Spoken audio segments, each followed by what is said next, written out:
بسم اللہ الرحمن الرحیم۔ حضرت ابن سیرین رحمۃ اللہ تعالی علیہ نے فرمایا ہے کہ خواب میں خرید و فروخت اچھی چیز ہے، کیونکہ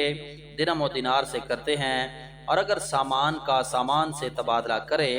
دلیل ہے کہ اس کے اندازے کے مطابق وہ شخص خیر و منفعت پائے گا۔ حضرت ابن سیرین رحمۃ اللہ تعالی علیہ نے فرمایا ہے کہ خواب میں ریشم کا چوغا اور پگڑی اور ٹوپی جو اس کے مشابہ ہے مردوں کے لیے پسندیدہ ہے، اور ان کا رنگ اگر ایک صورت پر ہے نیک ہے، اور اگر ایک سا رنگ نہیں ہے تو غم اور اندوہ ہے،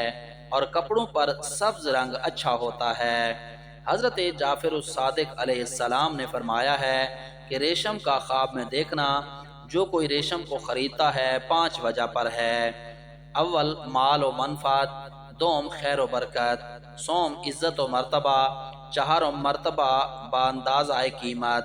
پنجم ریاست اور بزرگی۔ حضرت ابراہیم کرمانی رحمۃ اللہ تعالی علیہ نے فرمایا ہے کہ خواب میں ریشم کا کپڑا پہننا مال حرام پر دلیل ہے۔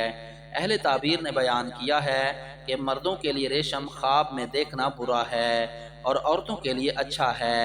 اور ریشم فروش